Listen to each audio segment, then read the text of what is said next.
નામ છે ને એ કૃષ્ણ પરક ગણે. ત્રયંબકમ યજામહે. એ ત્રયંબકમ કોણ? જેની 3 માં છે. અંબ એટલે માં, એ કૃષ્ણ છે. દેવકીજી, યશોદાજી, રોહિણીજી, જેની 3 માં એ કૃષ્ણ. એમ જોવા જાઓ તો બધાનો સાર એ કૃષ્ણ જ આવી જાય.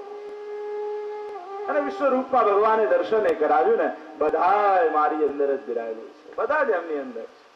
એટલે ઠાકોરજીની સેવા કરો ને એટલે બધા દેવી દેવતાઓ રાજી થઈ જાય.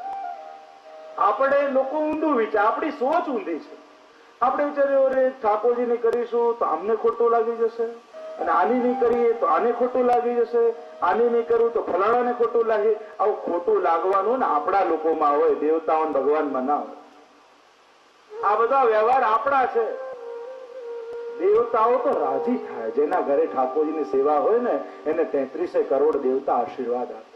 દેવકીજીના ગર્ભમાં ઠાકોરજી આવ્યા ને તો બધા દેવતાઓએ સ્તુતિ કરી ને પુષ્પ વર્ષા કરી. કોઈ દેવતા ખીજાયું નથી.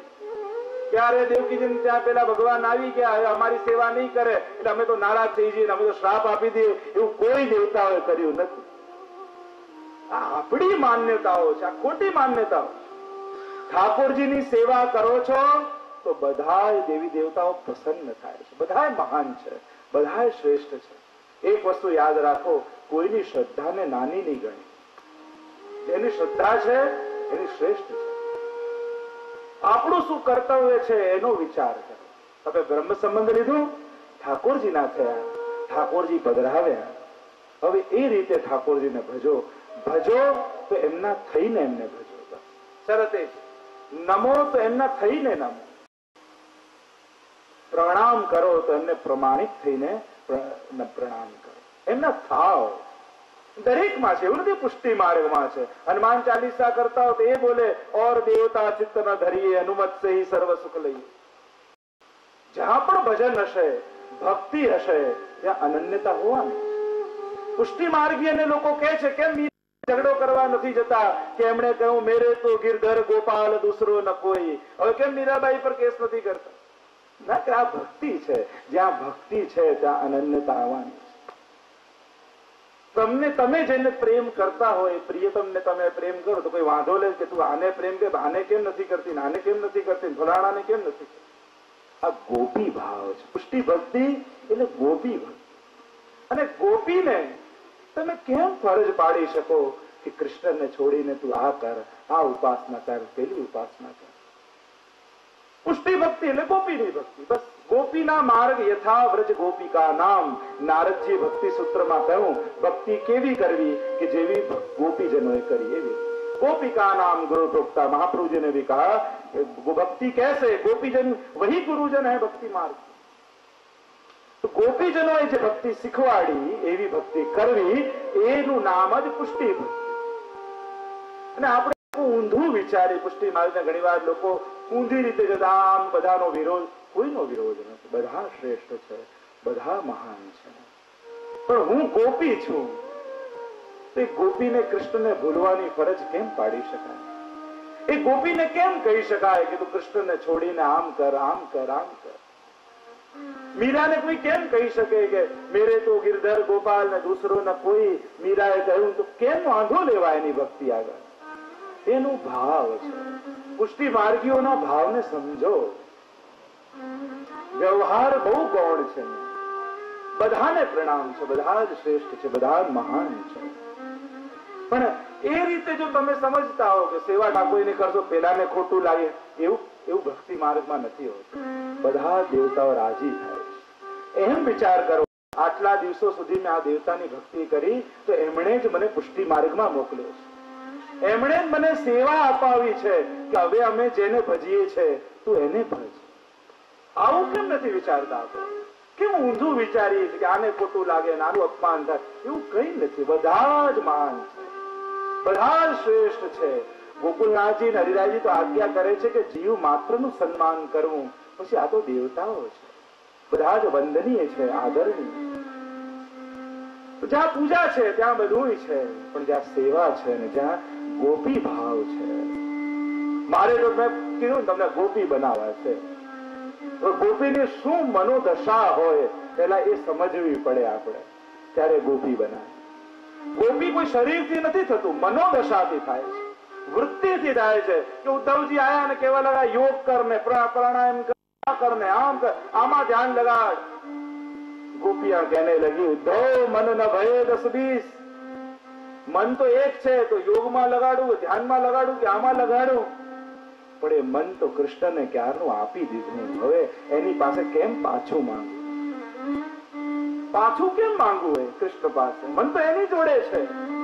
પછી કેમ એને કહું કે તું મારું મન પાછું આપ? તે આ બધા સાધનો હું કરું. અને ફલ છોડીને કેરીઓ હાથમાં આપી હોય ને એ તોડીને એમ થાય કે ના હવે પાણી નાખવા જાઉં. આ તો એ થાય કે યમુનાજીના તટ પર બેસેલો વ્યક્તિ કૂવો ખોદવા જાય એવી વાત થઈ. સ્વયં ઠાકોરજી જેને મળી ગયા હોય એ સાધનો ગોતવા નીકળે તો એને શું કહી શકાય? ઠાકોરજી જેને મહાપ્રભુજી આપી દીધા, કહ્યું કે મારું જે સર્વસ્વ છે એને હું તને આપું છું. અને પોતાનું સર્વસ્વ આપી દીધું હોય, જેને બધું પોતાનું બધી જ મિલકત લખી આપી હોય, અને આપણે પરચુરણ ગણવા બેસીએ તો એવી વાત થઈ કે આખી જાયદાદ જેને લખી આપી છે અને એના તમે પરચુરણ ગોતવા ગણવા બેઠા છો, એનું અપમાન છે. એની ઉદારતાનું અપમાન છે. એના પર અવિશ્વાસ, એને ઓછો ગણવો, એના સામર્થ્યનું અપમાન. એના થઈ ગયા તમે એને બ્રહ્મ સમન લીધું ને કહ્યું હે કૃષ્ણ હું તારો થયો છું. 3 વાર તમે પંચાક્ષર મંત્ર બોલ્યા છો ઠાકોરજી આગળ અને કહ્યું છે કૃષ્ણ તારો છું, તારો છું, તારો છું. અને આટલું બોલ્યા પછી જેની મનની વૃત્તિ ભટકતી હોય શું કહી શકાય? સત્કર્મ કહી શકાય કે સારું કરું, ભક્તિ ન કહેવાય.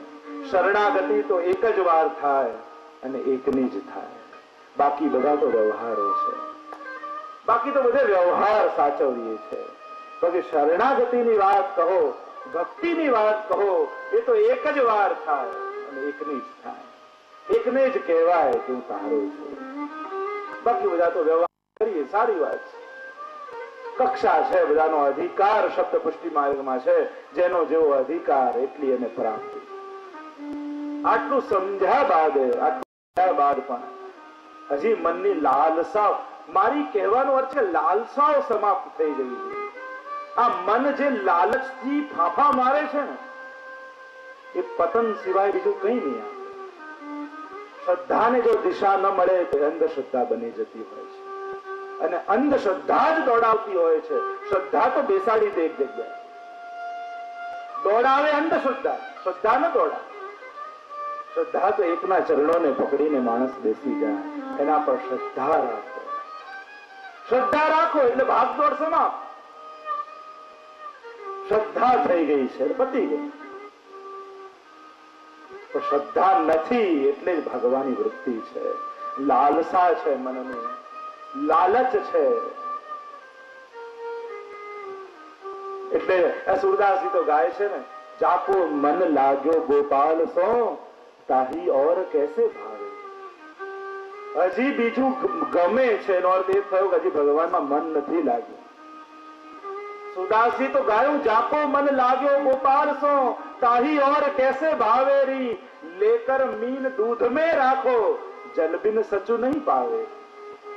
એ માછલીને એમ વિચાર કરો કે પાણી કરતા દૂધમાં રાખીએ અને દૂધમાં રાખો તો તડપી તડપીને મરી જાય, એને પાણી વગર ન ગમે.